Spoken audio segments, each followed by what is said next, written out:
श्री गणेशाय नमः। श्री वररामचंद्राय नमः। श्री हनुमतये नमः। श्री गुरुचरण कमलेभ्यो नमः। उमापति महादेवाय नमः। सखी संग लई कुंवरी तब चली जनु राजमराल। देखत फिरहि महीप सब कर सरोज जयमाल। तब राजकुमारी सखियों को साथ लेकर इस तरह चली मानो राजहंसिनी चल रही है। चली जनु राजमराल।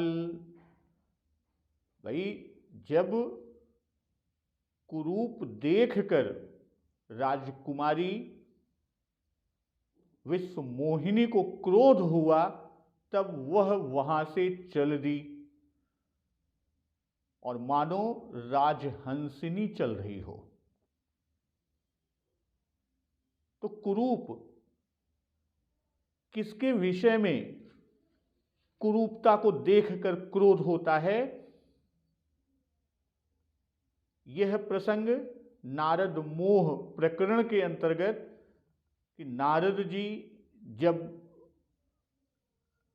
काम पर विजय प्राप्त करते हैं तो सबसे पहले भूत भावन भगवान शिव शंकर जी के पास जाते हैं और पहुंचते ही सारा कामचरित भूत भावन भगवान भोलेनाथ से सब कह डालते हैं।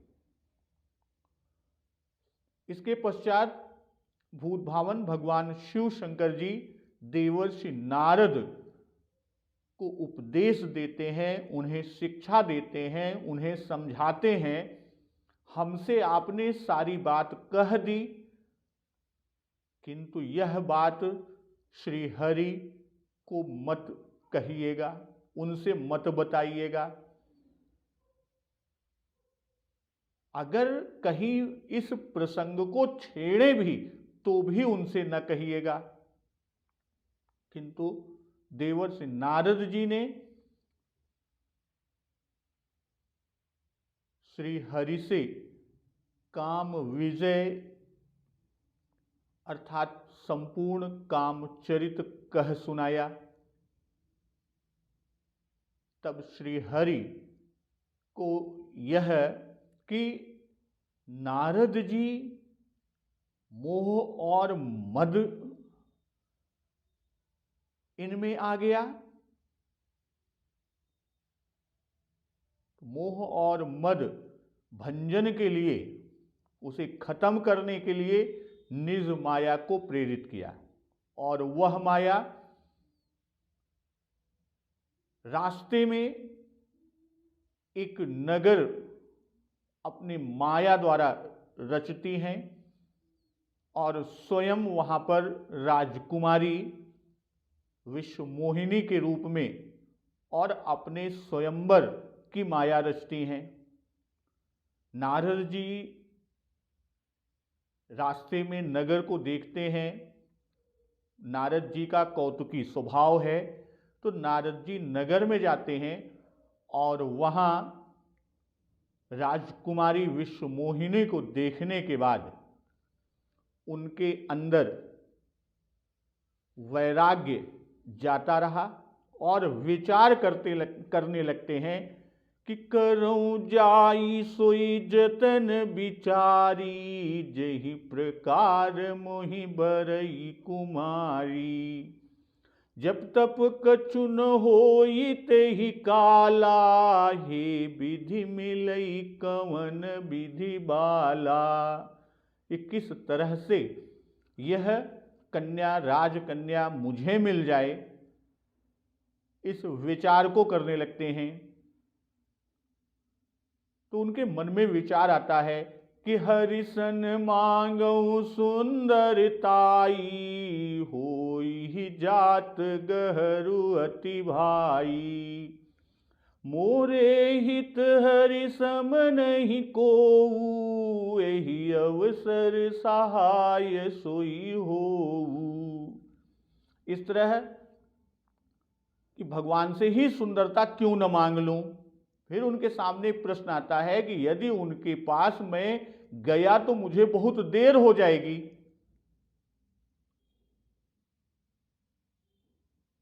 तो नारद जी की विनती, प्रभु प्रकट होते हैं और नारद जी श्री हरि से कहते हैं, आपन रूप देहु प्रभु मोहि, आन भांति नहीं पावऊं ही। तो इस तरह नारद जी ने श्री हरि से मांगा। श्री हरि से अपने भले की वरदान पाकर वह स्वयंवर सभा में पहुंचते हैं, उस स्थल पर पहुंचते हैं जहां स्वयंवर होना है। और जैसे ही राजकुमारी आती हैं, नारद जी सामने आते हैं, तो स्थिति कौन सी होती है कि मरकट बदन भयंकर देही, देखत हृदय क्रोध भाते ही। कि नारद जी का बंदर सा मुंह और भयंकर शरीर को देखते ही राजकन्या अर्थात विश्व मोहिनी के हृदय में क्रोध उत्पन्न हो गया। और उसी के आगे कि सखी संग लई कुंवरी तब, चली जनु राज मराल, देखत फिरई महीप सब, कर सरोज जयमाल। तो चली जनुराज मराल कि राजकुमारी सखियों को साथ लेकर इस प्रकार चलती हैं कि मानो राजहंसिनी चल रही है। और जब कुरूप कि मरकट बदन भयंकर देही, इस कुरूप को देखकर क्रोध हुआ तो वहां से चल दी। और मानो उनकी चाल कैसी है कि राजहंसिनी चल रही हो। भाई कन्या का रूप सुंदर है कि देखी रूप मुनि बिरति बिसारी, और कन्या के लक्षण भी सुंदर हैं कि लक्षण तासु बिलो की भुलाने। और यहां कह रहे हैं कि चली जनु राज मराल, अर्थात राजकन्या राजकुमारी विश्व मोहिनी जो माया देवी हैं, उनकी चाल भी सुंदर है। तो रूप गुण और गति तीनों को सुंदर कहकर इन तीनों से नारद जी के मन को हर लिया। भाई रूप देखकर नारद जी का वैराग्य, लक्षण देखकर नारद जी का ज्ञान तो पहले ही चला गया, अब चाल देखकर मन भी उसने हर लिया। तो ये सब उपाय किसके लिए? केवल नारद को मोहने के लिए किए गए कि नारद जी मोहित हो जाएं। और देखत फिरई कि देखती फिरती हैं कि कोई इसके मन में नहीं जचता है। भाई नारद जी ऐसा प्रतीत होता है कि जो स्वयंवर की रंगभूमि है उसके द्वार के निकट ही बैठे, कि जहां से राजकुमारी स्वयंवर भूमि में प्रवेश करें। तो इसीलिए राजकुमारी की दृष्टि पहले नारद पर ही पड़ी, फिर उसके बाद रंगभूमि में उपस्थित अन्य सभी राजाओं की ओर होती है। भाई कोई अपने पसंद का दूल्हा मिल जाए पर कोई मन का वर नहीं दिखाई पड़ता, इसलिए फिर रही हैं, घूम रही हैं।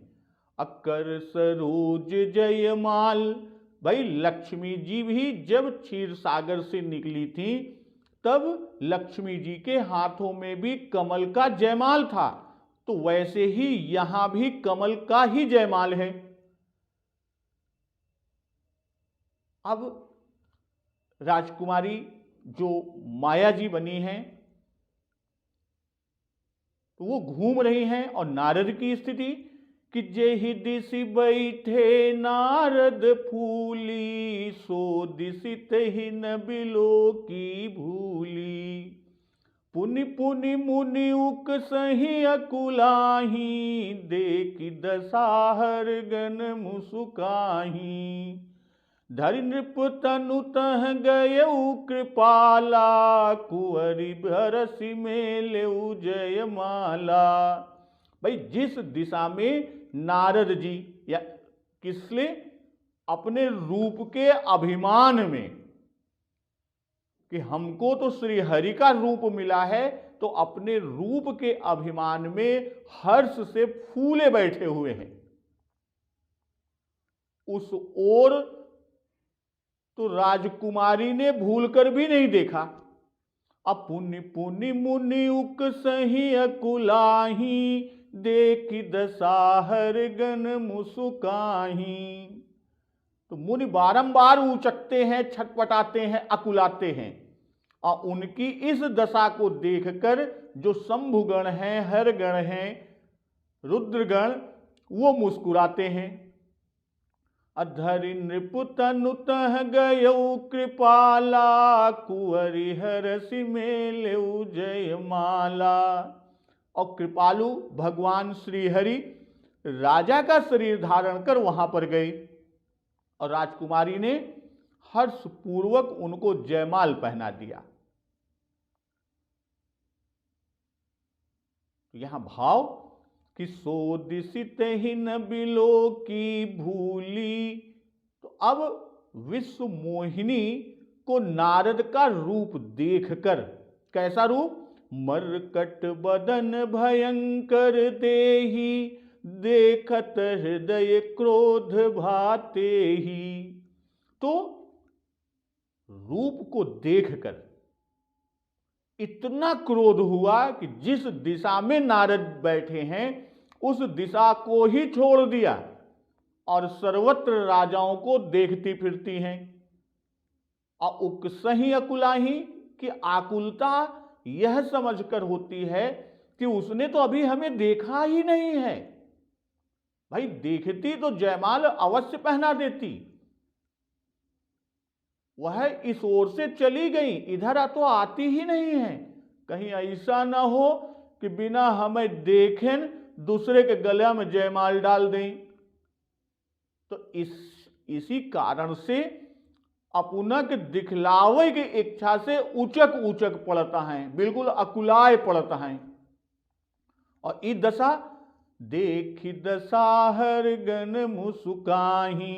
भाई जो ये हरिगण हैं, हरगण शिव जी के गण हैं, तो पहले तो कूट कर करके हंसते थे और अब दशा को देखकर मुस्कुरा रहे हैं। भाई जब तक कन्या सभा में नहीं आई थी तब तक तो कूट करते रहे, हंसते रहे।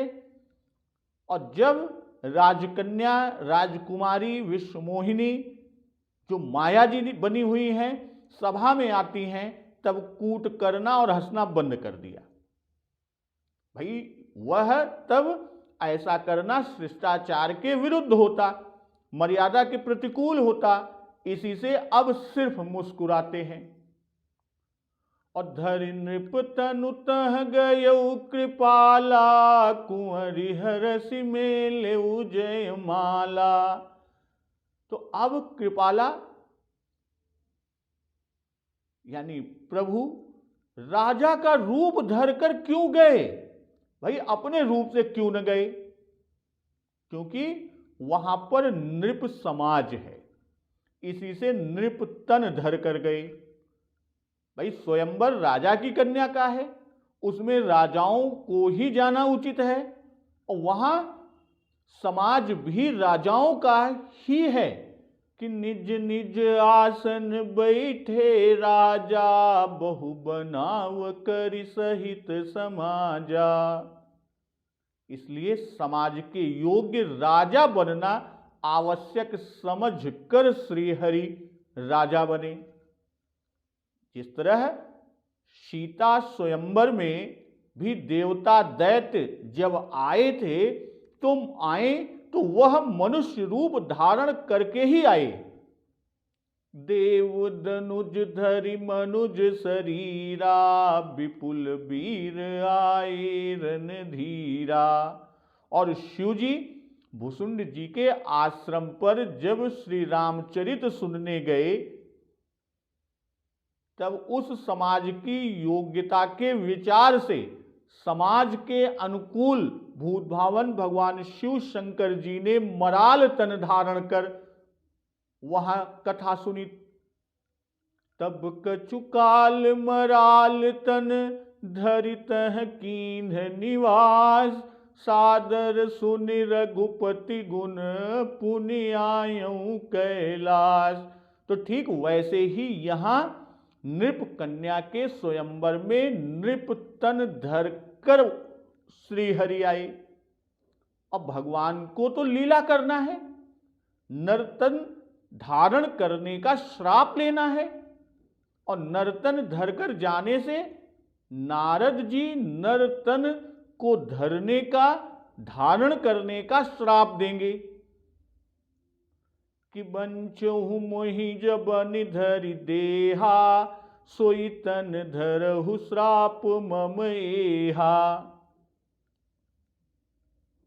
यदि भगवान अपने चतुर्भुज रूप से जाते, एक कारण यह भी है कि क्यों नृपतनु अपने चतुर्भुज रूप से जाते तो नारद जी उनको पहचान लेते, और परिणाम यह होता कि भरे समाज में वो लड़ने लगते। इसलिए भी चतुर्भुज रूप अपने निज तन से नहीं गई। यह हरस मेलेव जयमाला, यानी इच्छानुकूल पति की प्राप्ति हो गई। किसे? माया देवी जो विश्व मोहिनी राजकन्या के रूप में है, उनको भी इच्छानुकूल पति की प्राप्ति हो गई। और जब पति की प्राप्ति हो गई तो दुल्हिन लई गे लक्ष्य निवासा, नृप समाज सब भयउ निराशा। मुनि अति विकल मोह मति नाठी, मन गिर गई छूटी जनु गांठी। भाई लक्ष्मीपति भगवान दुल्हिन को ले गए, दुल्हिन ले गए लक्ष्य निवासा। लक्ष्य निवास का मतलब श्रीनिवास अर्थात श्रीपति, जिनमें लक्ष्मी का निवास है। और सब राजमंडली निराश हो गई। नृप समाज सब भयउ निराशा, अमुनि अति विकल मोह मति नाठी, मन गिर गई छूटी जनु गांठी। मोह ने तो मुनि की बुद्धि को नष्ट भ्रष्ट कर डाला है। इससे मुनि अत्यंत व्याकुल हो गए, मानो कि गांठ से मणि छूटकर कहीं गिर गई हो। मन गिर गई छूट जनु गांठी। कहने का भाव कि दुल्हिन लई गे लक्ष्य निवासा, नृप समाज सब भयउ निराशा। जयमाल का स्वयंवर था, इससे जयमाल पढ़ते ही श्रीनिवास पति हुए और कन्या दुल्हिन हुई। भाई विवाह के पूर्व कुमारी, बाला, राजकुमारी, कन्या, कुंवर आदि शब्द उसके लिए प्रयुक्त किए जाते हैं। अब विवाह होने पर दुल्हिन कहा जाता है। नृप समाज सब भयउ निराशा। कोई यह न जान पाया कि वह कौन था जो एकाएक आया, कुमारी को वर कर ले गया। भाई राजा तो सब पहले से बैठे थे, और जो आया वर के ले गया उसके लिए कोई आसन भी नहीं था। खड़े खड़े आया, काम किया और चला गया, कोई कुछ कर भी न सका। इसलिए पूरी निराशा हुई। अमुनि अति विकल मोह मति नाठी, मन गिर गई छूट जनु गांठी। तो अति विकल का भाव, मुनि अति विकल कि भारी वस्तु, कोई महंगी बहुत कीमती भारी वस्तु की हानि में भारी व्याकुलता होती है। अब मन गिर गई कि जितना ही अधिक अमूल्यवान पदार्थ हाथ से निकल जाता है उतनी ही अधिक व्याकुलता होती है। तो नारद जी का अति गया, इसलिए ये अति विकल हैं। भाई मुनि को तो अपने रूप पर बड़ा हर्ष और अभिमान था, पर जब कन्या सामने से जयमाल लिए हुए निकल गई तब वे विकल हुए कि पुनि पुनि मुनि उक सही अकुलाही, कि कन्या के एक बार चले जाने पर भी नारद जी को आशा बनी रही कि वह फिर आवेगी तब मुझको ही जयमाल पहनावेगी। और जब भक्तवत्सल भगवान उसे ले गए तब अति विकल हुए। कौन? नारद जी। अनृप समाज सब भयउ निराशा, मुनि तो उसे मिली हुई ही मान बैठे थे कि ये तो हमारी ही हैं, और नारद जी को पूर्ण विश्वास था कि वह दूसरे को न ब्याहेंगी। कि आन भांति नहीं पावऊं ओही, और आगे कि मुहि तजिया नहीं बरई न भोरे, इसलिए वे नारद जी अति विकल हुए। अमोह मति नाठी, कि मोह से बुद्धि नष्ट हो जाती है। अमन गिर गई छूट जनु गांठी, भाई विश्व मोहिनी मणि है, उसके लिए मुनि ने यत्न किया, भगवान से रूप मांग लाए, तो यह निश्चय हो गया कि अब विश्व मोहिनी राजकन्या हमको ही मिलेगी। कि मोहित जिया नहीं बरही न भोरे, तो यही मणि का गांठ में बांधना है, और वह गांठ से छूटकर गिर गई, दूसरा ले गया, तो विश्व मोहिनी को मणि कहा। क्यों? क्योंकि इसमें अगणित अमूल्य गुण व लक्षण देखे थे नारद जी ने, अर्थात सर्व सुलक्षण संपन्ना थी। कि जो एहि बरए अमर सोई होई, आदि सारे लक्षण को बताया है। इसलिए यहां पर नारद जी ने जब विश्व मोहिनी राजकन्या के हाथों को देखा था, तो अब विश्व मोहिनी क्या है? मणि है, और गांठ में बंधी हुई मणि जब गांठ के खुल जाने पर कहीं गिर जाती है, तब वह मनुष्य व्याकुल होकर सोचता है, सामान्य मनुष्य, कि मणि कहां गिरी, कौन ले गया, कब ले गया, किस तरह ले गया, आदि आदि। भाई मुनि ने यह जाना ही नहीं कि विश्व मोहिनी को कौन ले गया, नहीं तो मुनिराज उसका पीछा करते। और इसी से तो भगवान मुनिराज को मार्ग में ही मिलते हैं और उनके क्रोधाग्नि में घृत की यानी घी की आहुति डालकर अवतार के नाटक की तैयारी करते हैं। तब शिवगणों से न रहा गया और बोल पड़ते हैं कि तब हर गण बोले मुसुकाई, निज मुख मुकुर बिलोकहु जाई। अस कहि दो भागे भय भारी, बदन दीख मुनि बारी निहारी। बेसु बिलोकि क्रोध अति बाढ़ा, तिन्हि सराप दीन अति गाढ़ा। तब हर गण, शिव जी के जो गण, वो मुस्कुराकर बोलते हैं कि अपना मुंह तो जाकर दर्पण में देखिए, निज मुख मुकुर बिलोकहु जाई। और इतना कहते ही कि अस कहि दो भागे भय भारी, ऐसा कहकर दोनों भारी डर के मारे भगे। अब बदन दीखी मुनि बारी निहारी, और मुनि ने अपना मुंह जल में झांक कर देखा। अब बेसु बिलोकि क्रोध अति बाढ़ा, तिन्हि सराप दीन अति गाढ़ा। और वेश को देखकर मुनि का क्रोध बहुत अधिक चढ़ गया, 7वें आसमान पर जा पहुंचा और नारद मुनि ने उन दोनों शिवगणों को बहुत ही घोर शाप दे दिया। क्या शाप दिया कि हो निशाचर जाई तुम कपटी पापी तो हंसऊ हमई सो लेहु फल बहुर हंसऊ मुनि को, कि तुम दोनों कपटी पापी हो, इसलिए तुम दोनों जाकर कपटी पापी निशाचर हो जाओ। हंसऊ हमई सो लेहु फल बहुरे हंसऊ मुनि को, हमको तुमने हंसा सो उसका फल लो, इतने पर भी संतोष नहीं हुआ तो फिर किसी मुनि को जाकर हंसना।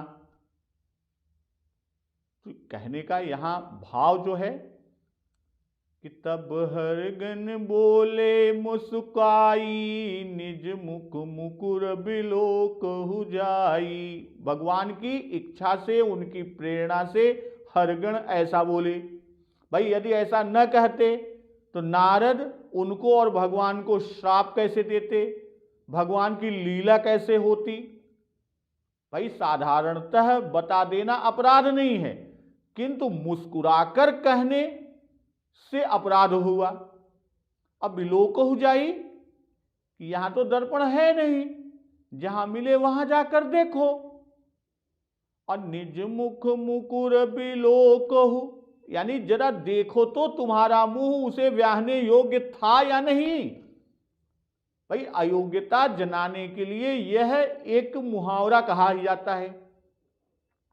और इतना कहते ही कि अस कही दो भागे भय भारी बदन दीख मुनि बारी निहारी।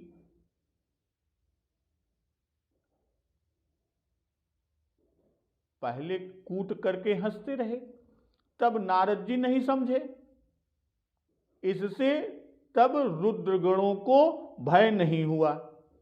और जब मुंह देखने को कहा तब पीछे का किया हुआ अपराध भी सामने प्रकट आया, इसी से भारी भय बना। अब भागे कि सामने रहने पर नारद जी चट से साप दे देंगे, अब भाग जाने पर हो सकता है कि न दे। अब बदन दीख मुनि बारी निहारी, भाई जल में मुंह देखना मना है, सो इन्होंने किया बारी निहारी।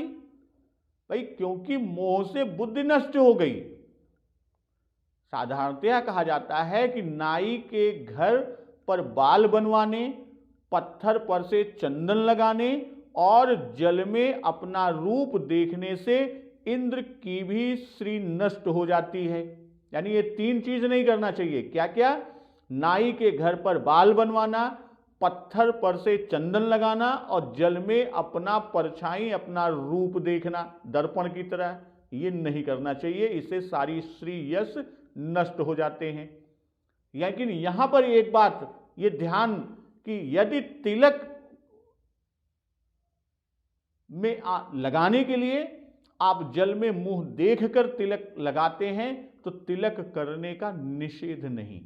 ये जो प्रसिद्ध टीकाकार और पूज्य संतजन बताते हैं उनके अनुसार।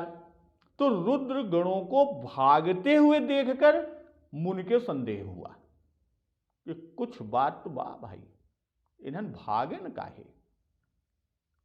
और नारद जी के पास में जलपात्र यानी कमंडलू था, कमंडलू में जल था, इसलिए शीघ्रता के कारण नारद जी ने उसी में मुंह देख लिया जिससे वे भाग न जावे। अब बेसुबिलो की क्रोध अति बाढ़ा तिन्हई सराप दीन है अति गाढ़ा। भाई नारद जी का क्रोध अत्यंत बढ़ा। हमने सुंदर रूप मांगा सो हमको ऐसा कुरूप देकर सभा में हमारी हंसी कराई। भाई क्रोध अत्यंत बढ़ा हुआ है। इसी से जिन्होंने हंसी की थी, यानी दोनों शिवगणों ने हंसी की थी, उनको तो अति गाढ़ा शाप दे दिया। पहले भगवान की कृपा से नारद को काम क्रोध कुछ नहीं व्यापा था। काम कला कछु मुनि ही न व्यापी, और भयो न नारद मन कछु रोसा, कोई क्रोध नहीं हुआ। अब भगवत इच्छा से दोनों ही अत्यंत व्यापे, दोनों ने ही नारद जी को जीत लिया कि मम इच्छा कह दीन दयाला, हरि इच्छा। क्रोध ने जीता कि बेसुबिलो की क्रोध अति बाढ़ा, और काम बढ़ा, काम ने व्यापा कि अति आरती कही कथा सुनाई, करऊं कृपा करी हो सहाई। मुनि अति विकल मोह मति नाठी, मन गिर गई छूट जनु गाठी। इसी तरह का प्रकरण जब अर्जुन भगवान की कृपा से महाभारत में विजयी हुए, और वही अर्जुन जिनको कोल किरातों ने लूट लिया। कहने का आशय कि भगवत इच्छा बड़ी बलवती है, वो जैसा चाहती है वैसा ही प्रेरित करती है। तो नारद जी दोनों गणों को श्राप देते हैं कि हो निशाचर जाई तुम कपटी पापी दो, हस्यऊ अमई सो लेहु फल बहुरे हस्यऊ मुनि को। कि जाकर निशाचर होने का भाव, कि तत्क्षण निशाचर होने को नारद जी ने कहा। जिस तरह लोमस जी ने कहा था कि सपदि होई पंछी चंडाला, और यहां राक्षस के यहां अवतार होने का शाप दिया, राक्षस होने के शाप का कारण भी दिया कि कपटी पापी दो, अर्थात तुम दोनों कपटी और पापी हो। कपट और पाप दोनों क्या है? राक्षस धर्म है। कपटी इसलिए कहा कि वे कुरूप को सुंदर कहते रहे कि नीक दीन हरि सुंदरताई, और दूसरी तरफ कह रहे हैं कि रीझहि राजकुंवरी छवि देखी, तो यही कपट है। और दोनों जानते थे कि हरि ने नारद जी को कुरूप कर दिया है। उनको किस तरह का रूप दिया कि मरकट बदन भयंकर देही, और हंसे इसलिए पापी कहा। भाई हंसी करना पाप है। तो साधु ब्राह्मण के साथ हंसी करने से राक्षस शरीर मिलता है। हंस्यऊ हमई सो लेहु फल, तो उसका फल अब बहुरे हस्यऊ मुनि को। इतने से तृप्ति अगर न हुई हो तो फिर किसी मुनि को हंसना।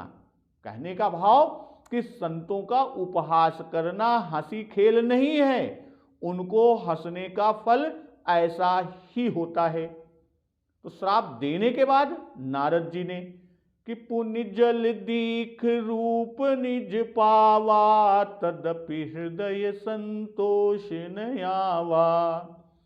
फरकत अधर कोप मन माही, सपदि चले कमलापति पाही। देहूँ श्राप कि मरिहूँ जाई, जगत मोरी उपहास कराई। बीच ही पंथ मिले धनुजारी, संग रमा सोई राजकुमारी। श्राप देने के बाद नारद जी ने पुनः जल में मुंह को देखा, अपने मुख को पुनः से जल में देखता तो अपना यानी नारद रूप मिला पाया।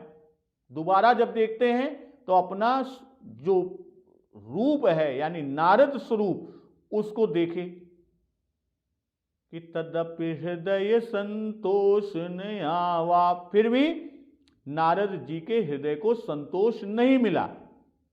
अफरकत अधर कोप मन माही, सपदि चले कमलापति पाही।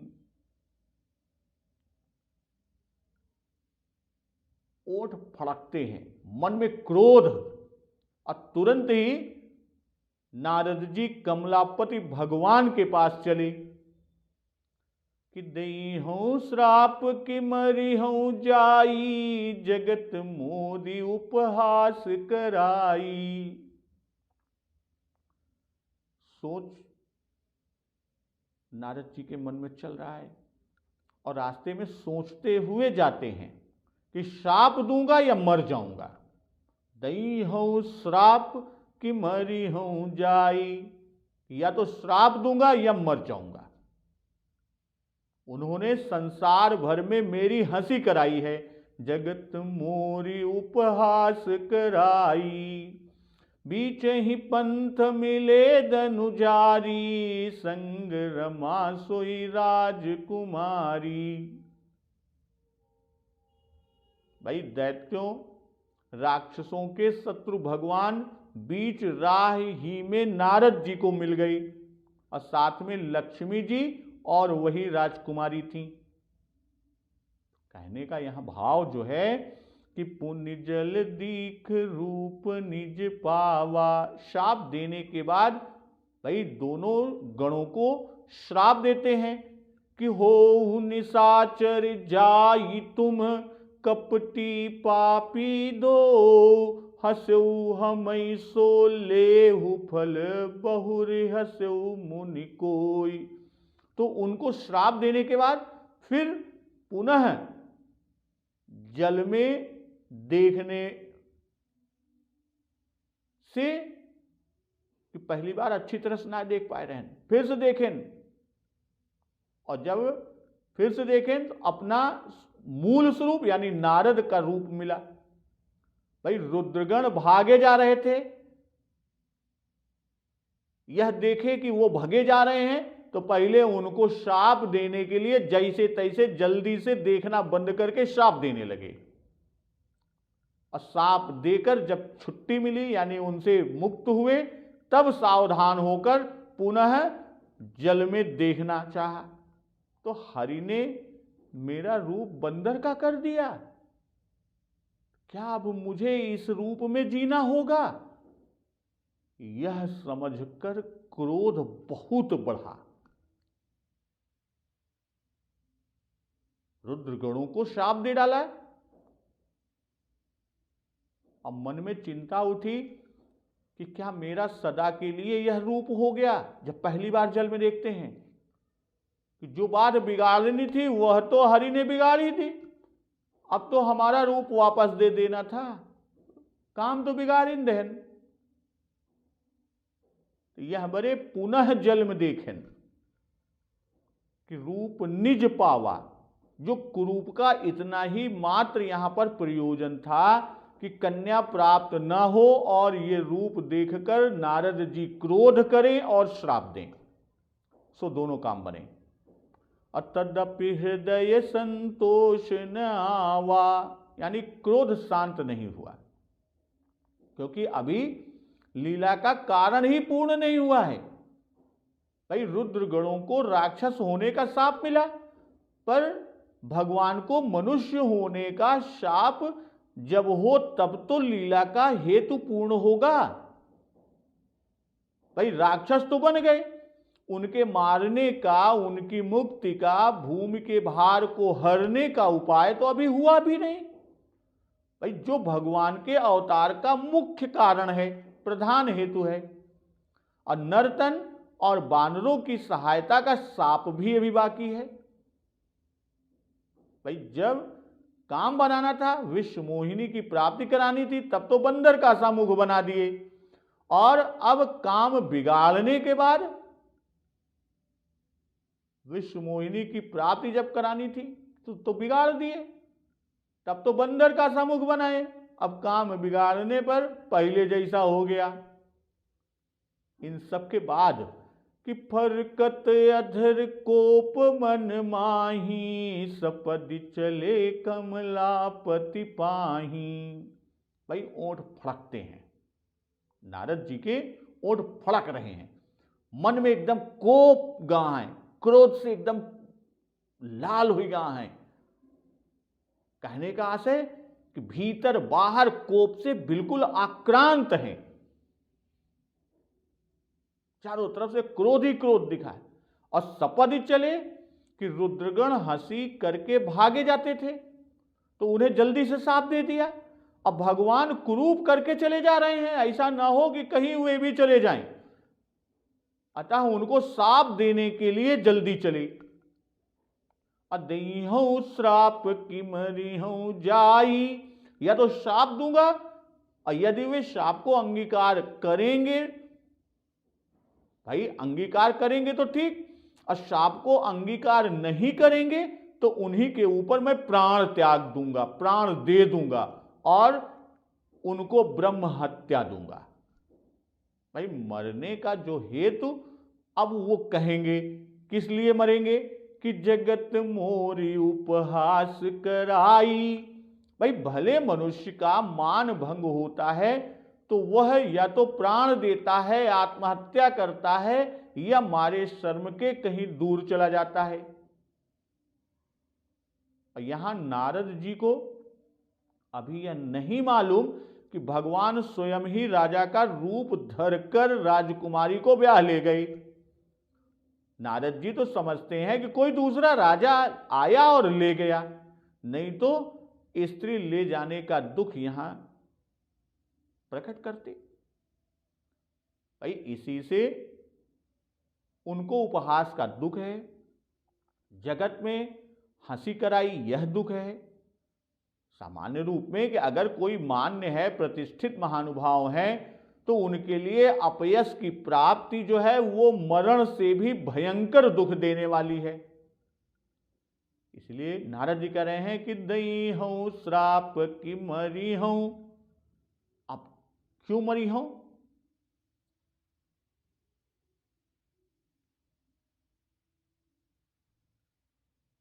भगवान समर्थ हैं, वे अपनी इच्छा से भले ही श्राप अंगीकार कर लें, नहीं तो उनको श्राप लग नहीं सकता। तो इसी से मुनि सोच रहे हैं कि यदि भक्तवत्सल श्री हरि श्राप नहीं लेंगे तो मेरे लिए अपकीर्ति मिटाने का कोई दूसरा और उपाय है ही नहीं, तो मैं प्राण दे दूंगा। अब बीच ही पंथ मिले दनुजारी, संग रमा सोई राजकुमारी। बीच ही का भाव कि ना तो माया नगर में ही रहे और ना ही क्षीर सागर तक पहुंचे, मार्ग में दोनों के बीच, यानी क्षीर सागर और माया नगर, इन दोनों के बीच। अब बीच में ही क्यों मिल गए? वह यह कि रुद्रगणों को राक्षस होने का श्राप तो हो चुका, वे राक्षस होंगे, और रुद्रगण जब राक्षस होंगे तब भला उनको मार ही कौन सकेगा? उनका नाश करना ही होगा। और भगवान दनुजारी हैं, तनुज आरी, तो उनके नाश के लिए नर्तनधारी होना जरूरी होगा। इसलिए नर्तन धारण करने का श्राप लेने के लिए मार्ग में ही मिले। और नारद जी में अभी क्रोध भरा हुआ है, श्राप क्रोध से होता है, और मुनि का क्रोध शांत न होने पावे, वे क्रोध से श्राप दे दें, इसलिए बीच में ही मिले। और मिलते किस तरह हैं कि संग रमा सोई राजकुमारी, कि संग में राजकुमारी इसलिए लिए हैं कि नारद जी समझ जाएं कि ये भगवान ही राजा का रूप धरकर उसे ले आई। नहीं तो नारद जी तो यही समझते रहे कि कोई और राजा ले गया, और सोई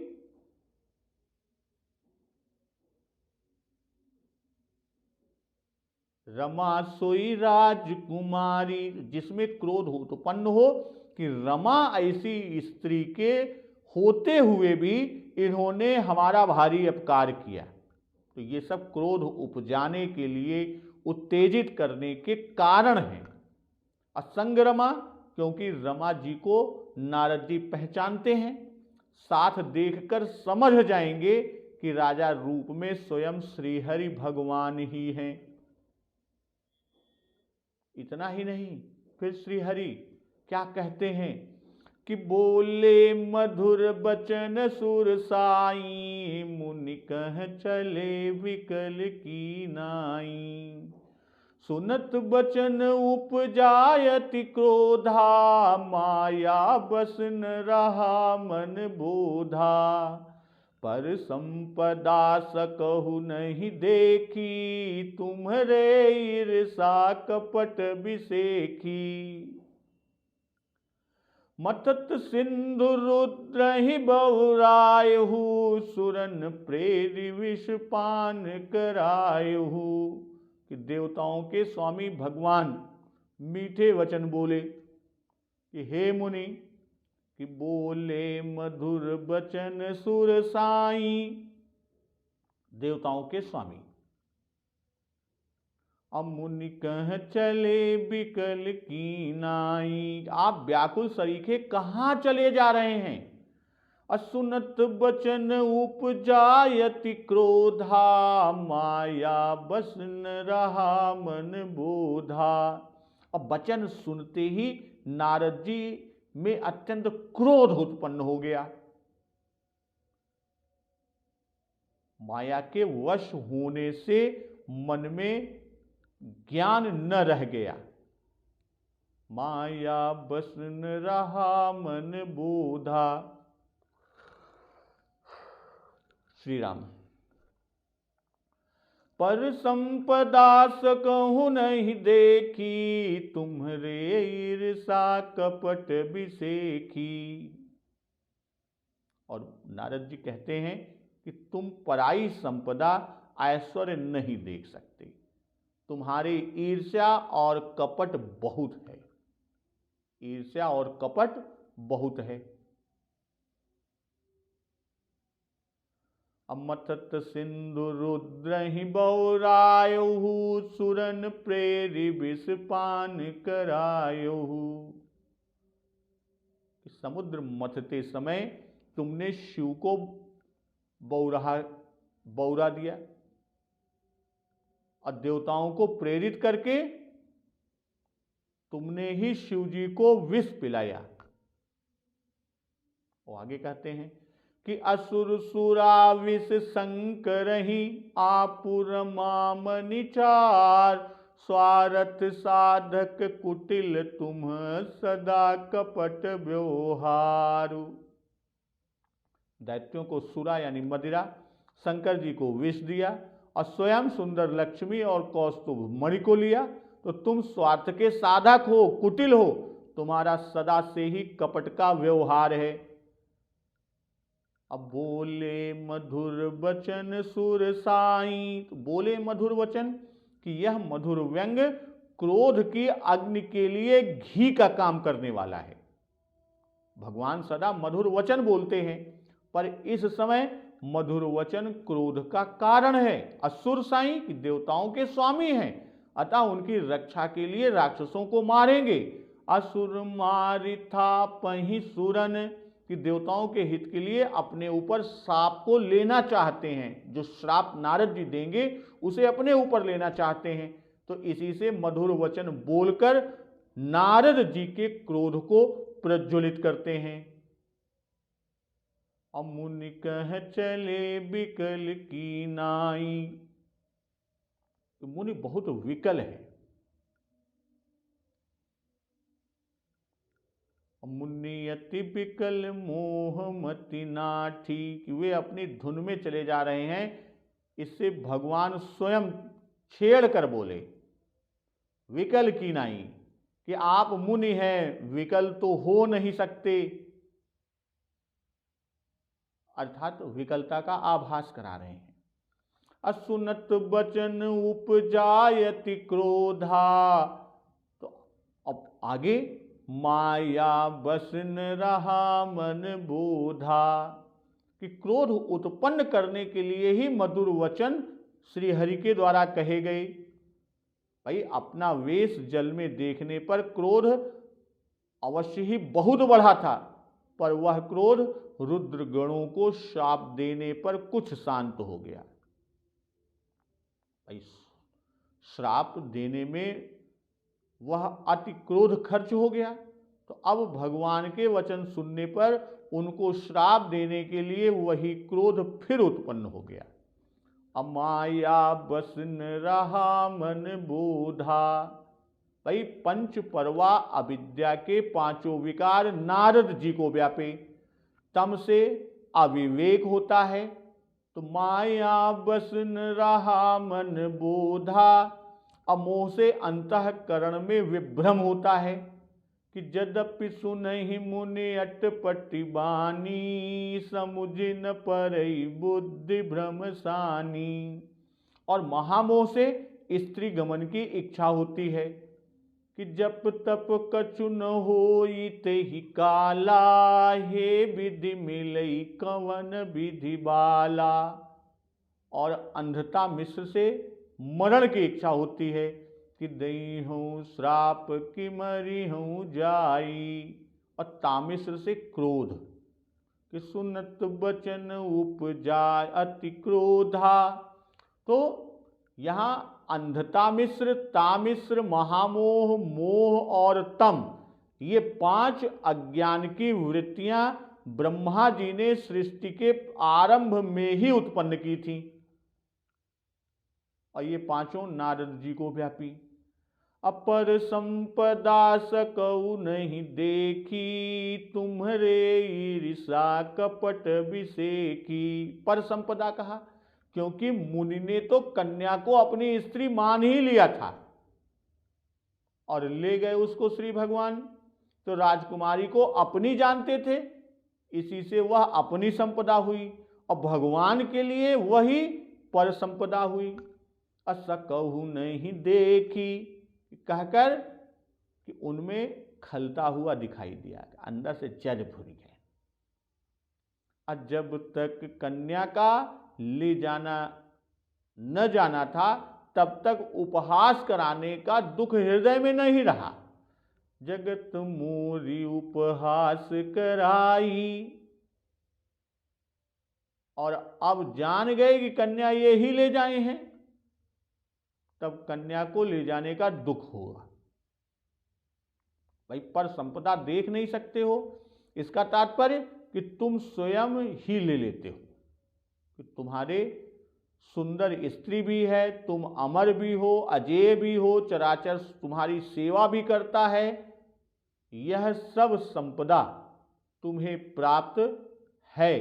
पर ऐसी संपदा हमें भी प्राप्त हो जाए, यह तुम नहीं देख सकते। पर संपदा हरण के उदाहरण दे रहे हैं कि तुम्हारे ईर्षा कपट विषेखी, कि ईर्ष्या का अर्थ ही है पर संपदा न देख सकना, और तुम्हारे कपट है अर्थात कपटी हो, कपट छल से पराई संपदा ले लेते हो। अब विषेखी कि और भी अनेकों अवगुण तुम में भरे हैं, पर ईर्ष्या और कपट ये दो अवगुण विशेष हैं। ये दो अवगुण क्या हैं? विशेष हैं। अमतत सिंधु रुद्र ही बौरायहु, सुरन प्रेरि विष पान करायहु। भाई विष देना भारी दुष्कर्म है कि सुरन प्रेरि विष पान करायहु। देवताओं से कहा कि शिव जी विष पान कर सकते हैं, जाकर उनसे प्रार्थना करो। तो देवताओं ने जाकर प्रार्थना की, तब शिव जी ने विष पी लिया। असुरन प्रेरि कि तुम ऐसे कपटी हो कि देवताओं को अपयशी बनाया और स्वयं साफ रहे। असुर सुरा विष संकरहि, आपुर मामनिचार। स्वार्थ साधक कुटिल तुम सदा कपट व्यवहार। कि असुरों को मदिरा और शिवजी को विष देकर तुमने स्वयं लक्ष्मी और सुंदर कौस्तुभ मणि ले ली। अस्वार्थ साधक कुटिल तुम, सदा कपट व्यवहार। और तुम बड़े धोखेबाज और मतलबी हो, सदा कपट पूर्ण व्यवहार करते हो। तो ये नारद जी श्री हरि के बारे में कह रहे हैं।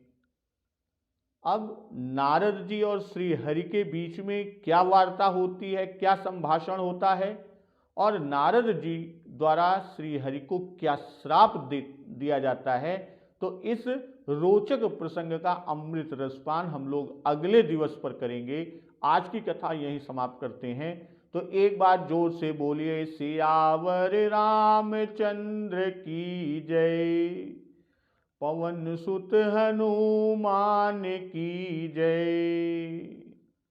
जगत जननी मां जगदम्बा की जय, गुरुदेव भगवान की जय, उमापति महादेव की जय। जय श्री राम।